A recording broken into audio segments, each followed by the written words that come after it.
and we'll be taking a look at stories making headlines across various parts of the country. I hope you've had a wonderful holiday and to mourn with those that have lost their lives during this period where the heavy rains have flooded the country. So that and much more making headlines tonight, but let's take a look at our day's top stories.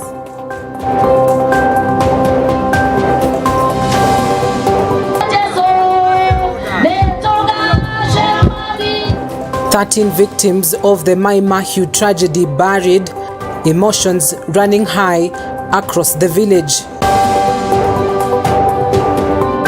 Kenya's green plea. President William Ruto leads the nation in the tree growing exercise. 11-member committee of parliament retreats to write report. Will Mithika Linturi survive? All right, be our guest tonight. Watch us live across our social media platforms on EBN TV. Our SMS line is open 23059. The hashtag on X is EBN Weekend Edition. We begin right now.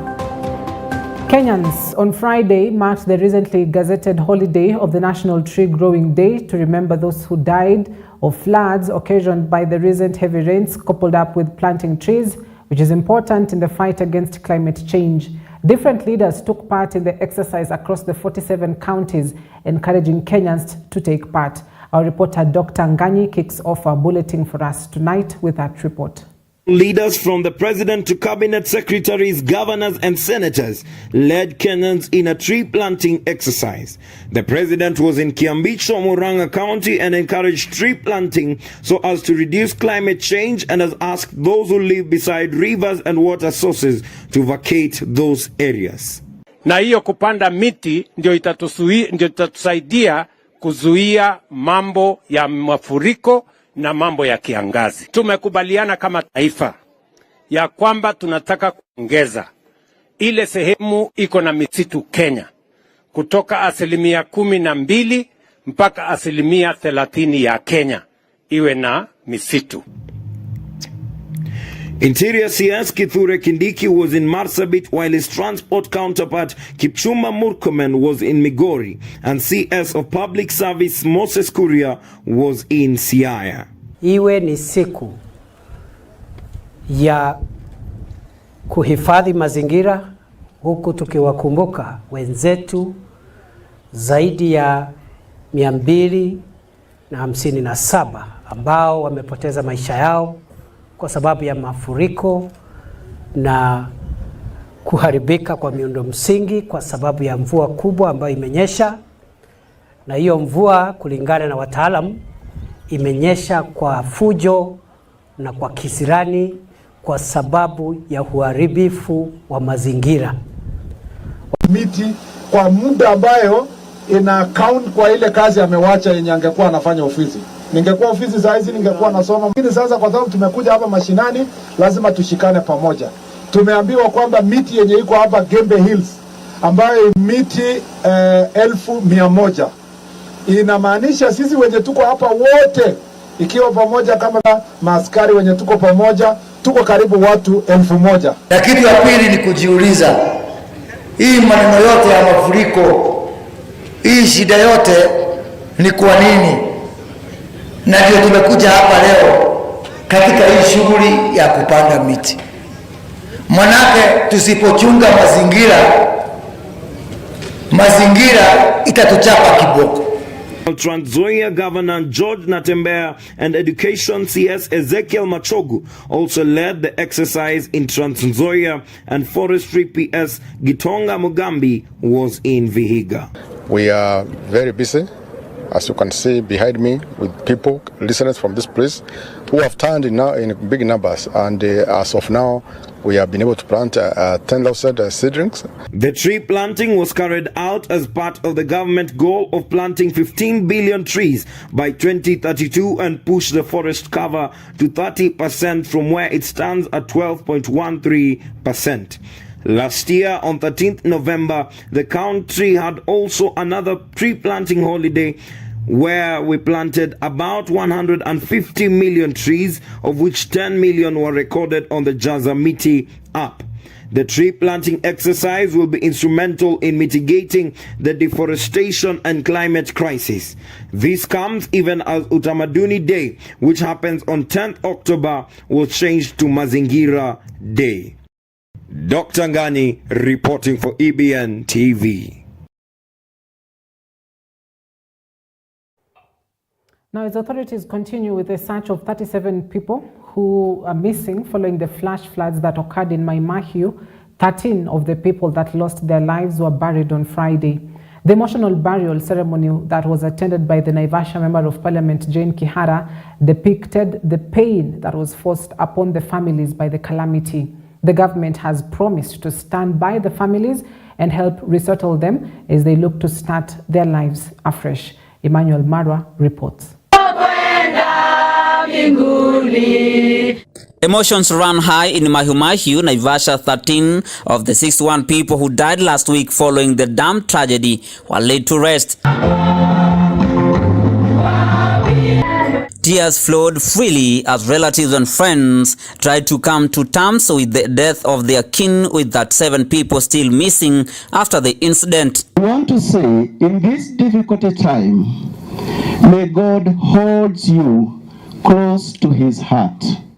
Of the 13 who were buried in different locations, 3 were minors, even as families of those missing call on the government to support them to get their bodies. Naomboleza ni watoto wadogo wenye tunalea, watoto wenye tumelelewa na wao, sio janga rahisi hata kidogo. Ni ile tu hata hii kusimama, mnatuona tunasimama tu, ni kwa sababu tu Mungu ako na hiyo, yani ametupea tu hiyo nguvu. Tunaomba serikali kwanza, kama vile Deputy President alitupromise ati serikali itajengea hawa watu, na pia kando na kujengewa tunataka counselors, kwa sababu hawa watu wako traumatized kwa jambo ambalo wamepitia, kwa sababu kupoteza watu wenyu zaidi ya mmoja, wawili, watatu sio jambo rahisi. So siku ya leo hawa watu ambao wameweza kuaga dunia wanapumzishwa, hawapumzishwi kwa shamba moja wala kwa shimo moja. Ambapo wanapumzishwa ni ambapo walikuwa kila mtu akiishi kwa ploti yake. The joint memorial service was held at Kamshira village, a few kilometers from the scene of the Monday morning incident, before each family retreated to their homes to bury their kin. Na wenye watoto hawajapona bado wako na stress, wasilazimishwe kwenda shule, kwanza wapone.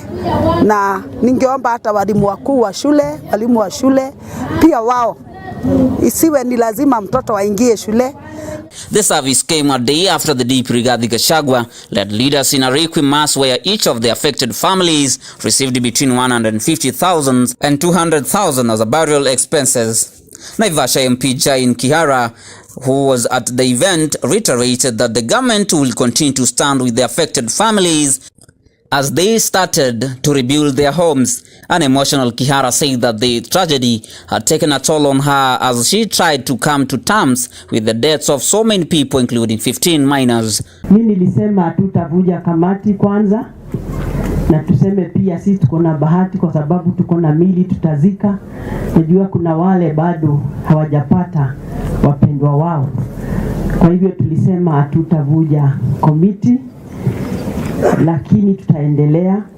Ile kazi imebaki, tukiwa na Mheshimiwa Kamau tutafanya.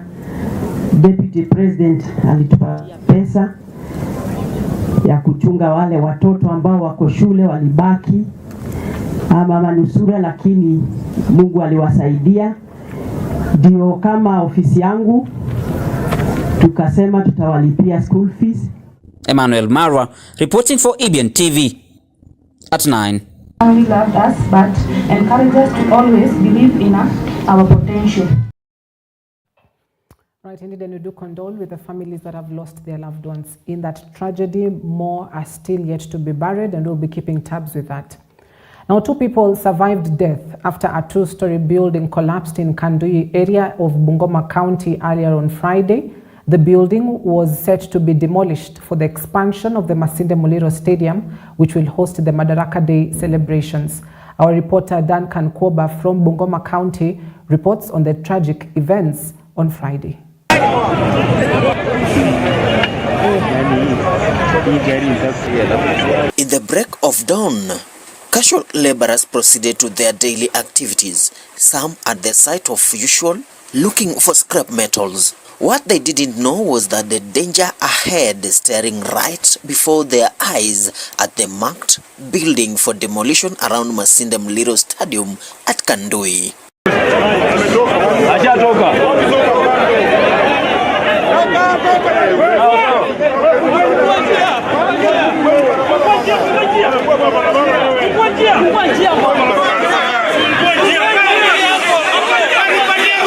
Nine hours later, survivors have been recovered.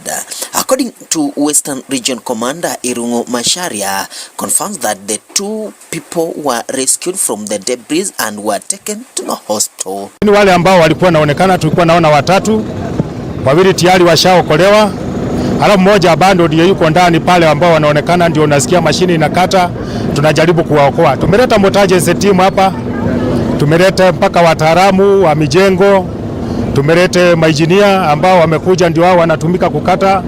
Tumepata ushirika wa karibu kabisa na wale watu ambao walikuja kusaidiana na sisi mpaka wananchi wa kawaida. Ule ambaye alitoka asubuhi hayuko hali mbaya sana, lakini yuko hospitalini. Naambiwa alikuwa amelaliwa mkono. Mkono ilikatwa, ama yeye mwenyewe alisema kana alijikata mkono ndio aweze kujiokoa, lakini yule mwingine tumetoa hapo pia, tumepeleka hospitalini na anashughulikiwa, lakini madaktari wako. Matumaini yetu ni kwamba atatibiwa na aweze kupona na aendelee maisha yake ya kawaida. On the other hand, Holera Ward Representative Karim Tingli Osama has urged Bungoma County government to provide more assistance to the survivors and ensure that the building is torn down. Omba serikali ya Bungoma, na kufikia saa hii ukiangalia hali hakuna hapa tinga yote ya kuokoa hawa watu. Tuseme tinga kama excavator imekuwa hapa, wanasema imekuwa, wakati aliomba mafuta wakasema hawana mafuta, tinga imeenda. Kuna wale watu ambao wako chini ya jengo, ninaamini kwamba kwa sababu slab ya juu imelalia chini, hiyo inamaanisha wale watu ambao walikuwa chini wote wako hapo ndani. And to the eyewitnesses at the scene of disaster, they blame the county government for inaction, saying that the building should have been demolished earlier to prevent disaster like this one. Sema tu ningeomba serikali, like this place is very risky. If kama ingekuwa hivi wangekata bana ya kusema this place is restricted, because hakuna vile wangeacha hivyo, because hao watu wako hapo, wenye wako hapo sahi, hao watu ni hustlers pia, walikuwa wanatafuta hizo vichuma at least wapate kitu ya kukula kuliko waibe washiko wekwe ndani. So mimi kitu naweza sema tu serikali ya Bungoma, hakuna vile mtu anaweza pata hao watu wameumia hapo kuanzia saa moja, it's 4 hours now, hakuna action yote imekuwa taken. So like hiyo pia nikawa naumiza tu wananchi. Hao watu wangejua tu kitu wanafanya, weke hii place it's a restricted area. Nimekuja kukula hapa nikasikia ni kama gorofa inaanza kutetemeka. Sasa wakati nilikuwa na park pikipiki nikasikia gorofa ikaanguka pap sasa tulikuwa hapo kupiga nduru, kumbe wase wengine walikuwa hapo ndani. Na msemo mmoja alikuwa saidia huko na msemo mwingine alikuwa saidia huko. Wenye walikuwa wanapomoa hiyo pila yenye ilikuwa imeshikilia gorofa yenye ilikuwa imebaki. Sasa kupomoa hivi na ikawaangukia, mmoja ako saidia huko, mwingine ako saidia huko, ni mahali pamoja. Naumu sana serikali pia, kwa maana kitu kishatendeka imetendeka. Juzi dia amekuwa hapa, hata wakazi wa Kandui waliona, walikuwa wanachabwa kufukuzwa kwa hiyo building, lakini hawasikii.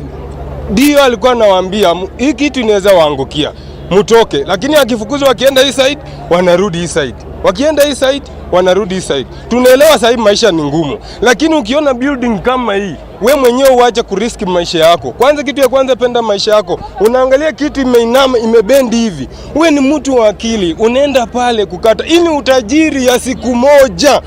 Duncan Koba for EBN TV, Bungoma. Now, more than 100 families have been left homeless in Likii slums in Nanyuki after flash floods hit the village last night. This is as a result of the heavy rains falling on Mount Kenya, leading to high volumes of water in Likii River that flows through the slums. Residents here say they were caught unaware since it was not raining in Nanyuki town, and most of them were going on with their evening businesses when suddenly water in the river levels started rising and encroached their homes, leaving a trail of destruction estimated at millions of shillings. Several pig rearers have been left counting losses after their pigs and piglets drowned in the river and were swept away by the floods, while others are counting losses after water got into their homes, destroying valuables and documents. Nanyuki Ward MCA Anthony Wambui has requested the government to act swiftly to help the victims, as most of them are jobless and are therefore in dire need of help. Mambo ya maji yani hapa hivi. Yani maji yamekuja hapa yakanifagilia nguruwe zangu. Zile zimeenda ni kama 6 hivi. Siwezi nikazidisha, nataka niongee ukweli. Yani 6 zimeondoka. Ambao zinazidi 1000, kila moja ni 20,000. Zimeondoka zote, zimeenda.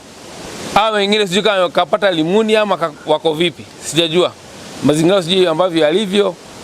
Ila tuwezi tukalaumu yote, yani mambo ya Mungu, ila tunaomba yani serikali tusaidie. Kuni kwetu nyumbani tumepitia mambo mangumu siku ya leo. Juu nilipigiwa simu nikiwa mahali nikaambiwa vyenye kwetu maji imekuwa mingi, mto imefurika, kila mahali kwetu kulikuwa maji, kuna paka manyumba zimebebwa, fensi zote hakuna, but watu wamengangana, mamangu wametolewa, hata sistangu wametolewa, but si kusuli hata kidogo, kumeharibiwa vitu mingi sana, hata kuna nyumba zimebebwa kwa hii area.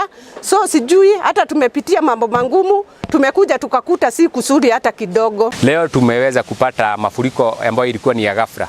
Na ni baina ya kwamba naieleweka ya kwamba hii maji sio ya mvua.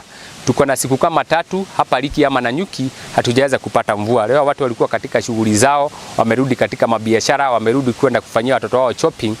Hapa tu masaa ya jioni saa 12 hivi na nusu, maji yakatoka kwa wingi kutoka kwa mlima. Ikakuja kwa wingi sana, imeleta hasara kubwa. Zaidi ya familia zile tumehesabu saizi ni familia zaidi ya 46 hivi, lakini bado hatujapata namba kamili. Hadi wa sasa tuko hapa hivi tunaongea, tunaendelea kuhesabu watu, tunaendelea kuokoa wale wengine, sababu ni maji ambayo yamekuja kwa ghafla. Tumeamua kama viongozi tukishikana na national government, county government ya kwamba na pia Red Cross vile tunaweza tukafanya ni asubuhi na mapema, kwa sababu wenzetu tumeweza kuhakikisha wameweza kupewa mahali pa kulala ama malazi na majirani. Hivyo basi kesho tutarauka hapa asubuhi na mapema tuweze kufanya ile tunaita assessment, tuone vile tutaweza kusaidia wale manyumba zimeweza kwenda na maji na vile vile wale wengine vitu zao zimeweza kubebwa, tuone nao, because hii ni collective responsibility, vile tutaweza kuwasaidia. Hivyo basi hatujaweza kufanya mambo mengi kwa sasa, lakini ni kuhakikisha wameweza kulala vizuri, na kesho tutaweza kushughulika na kuona vile wataweza kupata mahali watalala ama wataweza kukaa wapi kabla tuweze kuwa settle. The government is implementing new laws and policies that will facilitate growth in IT-enabled services in the country. President William Ruto has said, and the objective the head of state announced is for these measures to help the government unlock opportunities in the business process outsourcing services sector. Consequently, the government is enhancing the country's competitiveness and aligning it with global standards to accelerate the BPO market and other IT-enabled services. The goal, he noted, is to scale up government investments in the relevant infrastructure, including the national broadband and digital hubs, to create jobs for at least 1 million digital workers in the next 5 years. But I'd like to thank the government of Kenya, who, as we discussed earlier, just get it. They get it. They understand that the BPO sector can create huge numbers of jobs, and we create jobs for people quickly, and we create jobs for people who are previously disadvantaged, long-term unemployed, young people, and we provide careers for them. So thank you very much. I remain very bullish on Kenya's economic prospects, but I am not the only one. Many of you may have seen the article in Bloomberg. Bloomberg is a world leader in business reporting that touted Kenya as the Singapore of Africa in the June 2023 article.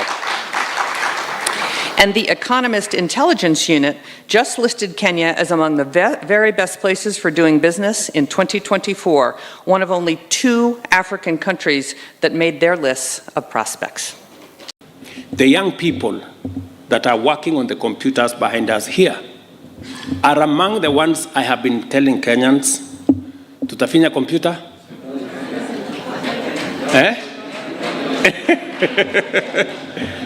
Tunafinya computer? Dola unaweka kwa mfuko. This is exactly what it is.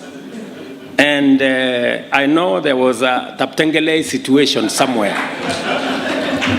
This is what it is. You know, many people, as was said here by Governor Wamatangi, many people were wondering, what is this we are talking about, the digital space?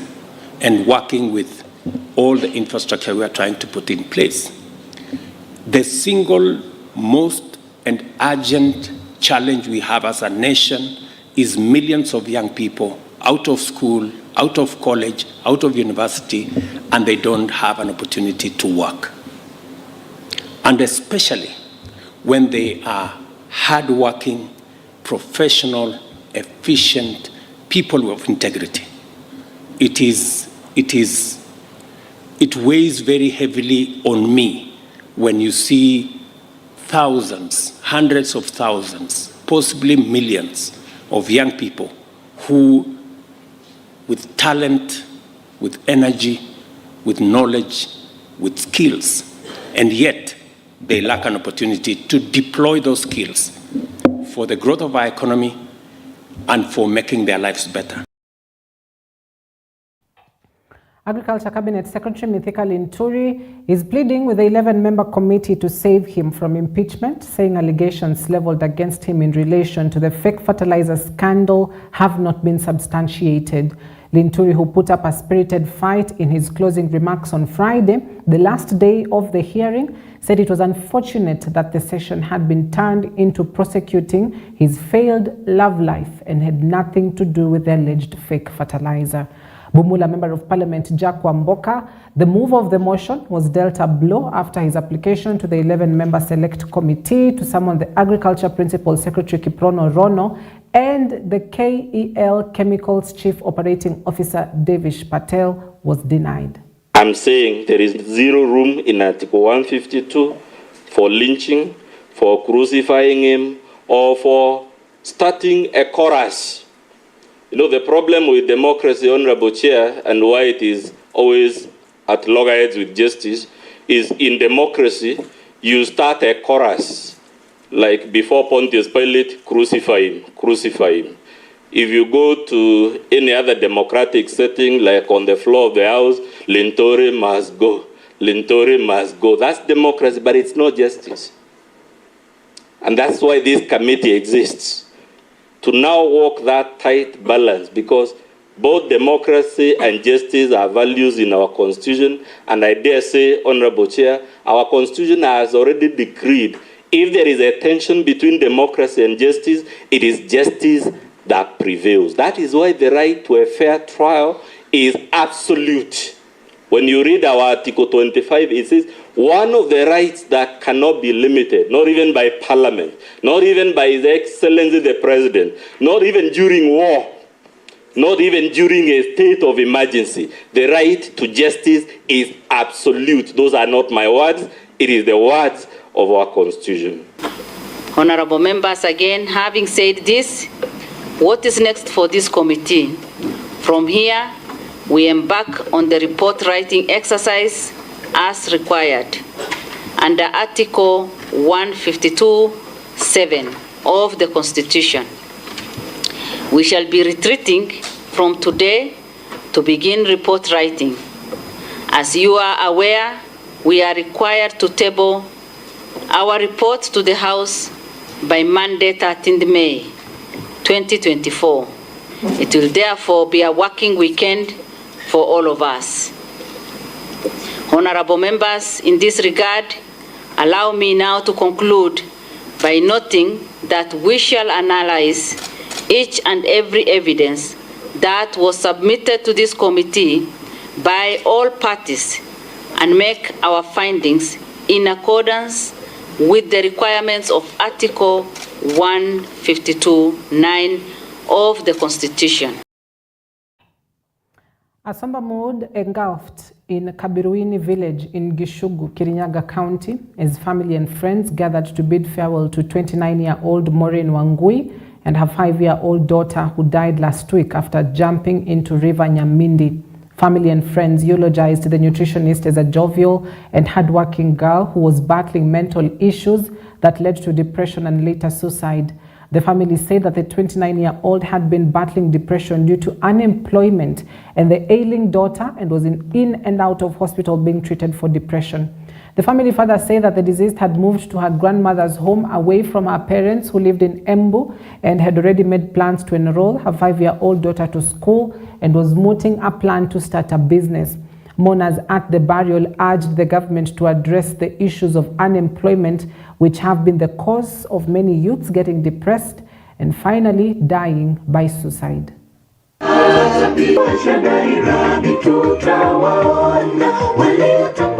You never said I'm leaving. You never said goodbye. If love alone could have saved you, you never would have died in life. We loved you dearly. In death, we love you still. This girl came from Embu. I was the first person to receive her. It was 12 midnight. I went to my grandmother's house. Nikampea nguo akabadilisha, alikuwa amenyeshewa sana. Nikaacha amelala. Kwa watoto wetu, kwa wanayuthi wetu, Kenya naweza taka kuhimiza na niumize kwa wazazi wetu. We develop a mechanism of discussing with one another. Wakati tuko na shida, tutafute jinsi tunavyoongea na watoto wetu na venye tutaweza ongea na wazazi wetu. Niseme this time tuko na challenges mingi sana, kwa sababu ukiconsider wakati wazazi wetu walikuwa nasoma shule, population in Kenya was around 15 to 20 million. Sasa tuko around 50 million. Kwa hivyo sisi tuko wenye tunasoma sasa hii tunajua kuna challenges za kutafuta kazi. The Committee of the National Assembly that focuses on the use of money in the National Government Affirmative Action Fund has visited Bungoma County to investigate the scandal of money embezzlement in the Office of the Women Representative in the county, where the report of the Office of the Controller of Budget claims money worth 12 million shillings was lost during the purchase of 1,200 water tanks in 2017. Duncan Koba has the details.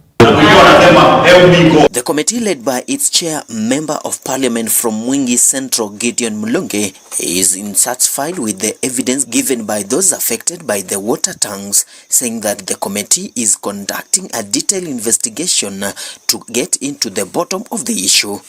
The loss of 1,200 water tanks, which when the audit was being done by the Auditor General, those tanks could not be accounted for, and therefore the report was brought to Parliament and landed to my committee, and therefore we have come to Bungoma on a fact-finding mission to know exactly what happened, because in Nairobi we have met several people over the matter, including the PS for Gender, who is in charge of GAV, and the CEO for GAV, and many other people, including the former women rep and the former coordinator.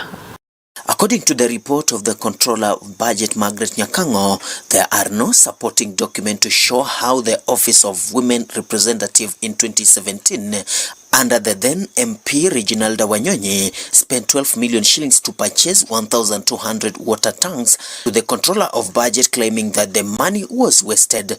Tangaza kidogo ni kuwa mtu amekuja amesema alinufaika na tangi moja, lakini katika list ameandikwa tangi 25, tangi 15. Kwa hivyo kuna utata wa maelezo kuhusu tangi hizi zilizopotea. Kwa hivyo tumekuwa hapa kama kamati ya Decentralized Funds Accounts Committee kuangalia hii report hasa. Ndio tukienda kukaa tuandike report yetu kuhusiana na haya matangi ya maji 1,200 yalionunuliwa wakati huo. Tuwe tuna uhakika tumekuja Bungoma, itakuwa ni manufaa kwa watu wa Bungoma wajue pesa yao. Ngafu ni taxpayers money ya watu wa Bungoma, ni vipi ilinufaisha watu wetu, watu wenu, watu wa Bungoma. It is a report that is currently being investigated by the committee to evaluate the use of the said funds in order to get more clarification about the procedure used to buy water tanks. The committee held a meeting with the former legislator Ms. Reginalda Wanyonyi, who was in office at the then time, together with the county coordinator Ms. Caroline Nyamai, a contractor, and even those who benefited from water tanks, as MP Gideon Mulungi explains. And today we have listened to all those people, including the supplier, and the former and the current coordinator, and even the manager of the office of the women rep, and even the women rep herself. We have listened to all of them. We have also listened to many beneficiaries who benefited from the tanks. And when we retreat, we are going to write our report and table that report to the floor of the House with our recommendations, either prosecution or acquittal. Yeah.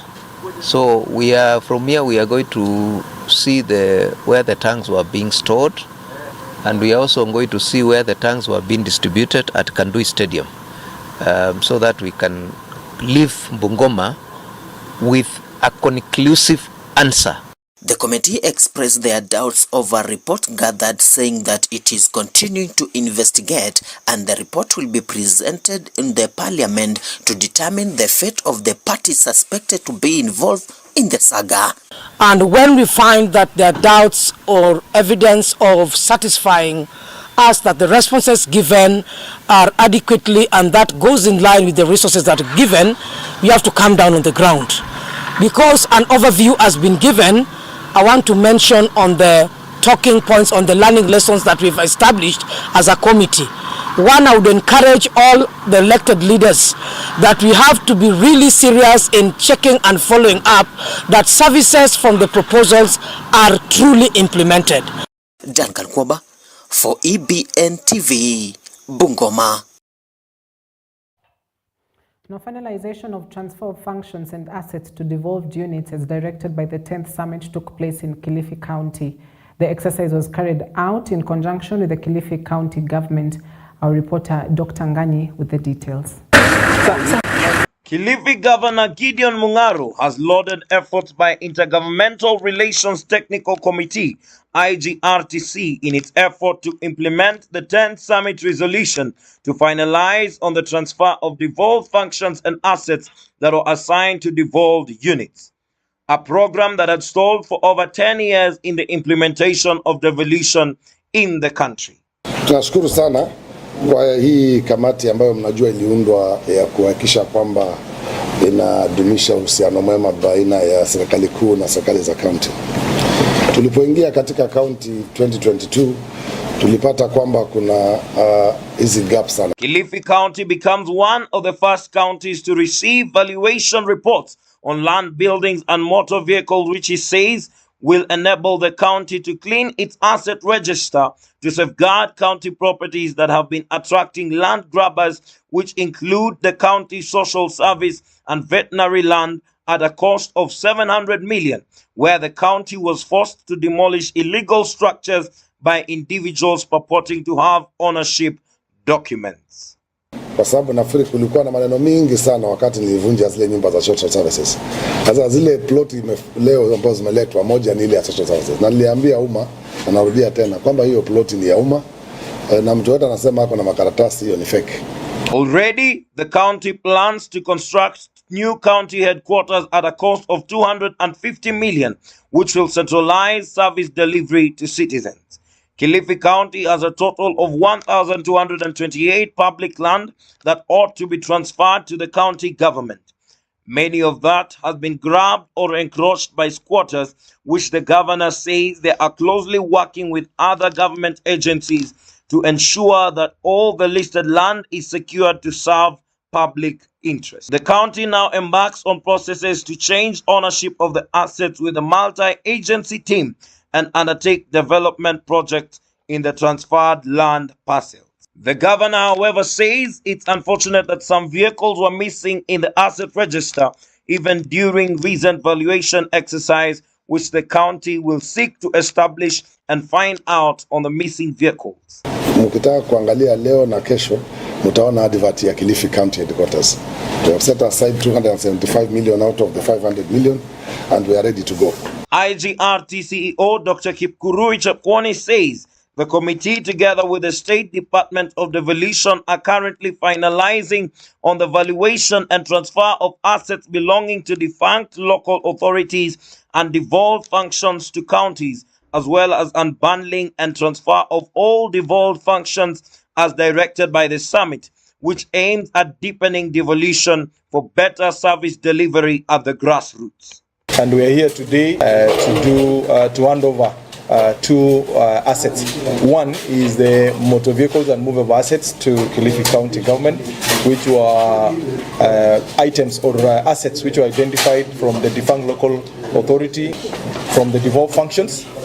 Kilifi County has received a total of 259 movable assets, mainly motor vehicles that cost 51 million shillings, a process that began way back from the Transition Authority. The exercise claims at addressing audit queries emanating from expenditures on motor vehicles that are not in the county asset register. Proper asset management by every county government becomes key with ownership documents, which the CEO says the handover of movable assets will as well as enable the counties to establish missing vehicles that may have disappeared during the transition period. Dr. Ngani reporting for EBN TV. Now, the government has received more than 1 ton of assorted relief food and medicine from the Indian government meant for flood victims. The aid, which has been delivered by the Indian Navy aboard the Sumedha to the chairman of the Flood Emergency Committee, Major General Nkoima, has thanked the Indian government for the gesture, which will help the needy Kenyans who are affected by the floods. While addressing the media, the deputy government spokesperson, Mwanaisha Chizuga, says the government is continuing to receive support for flood victims from friends of the country. The food and medicine will be distributed to the victims across the country, and the representative of the India High Commissioner Office, Rohit Vadhwana, says his government will continue to offer support to Kenya for the calamity we are in.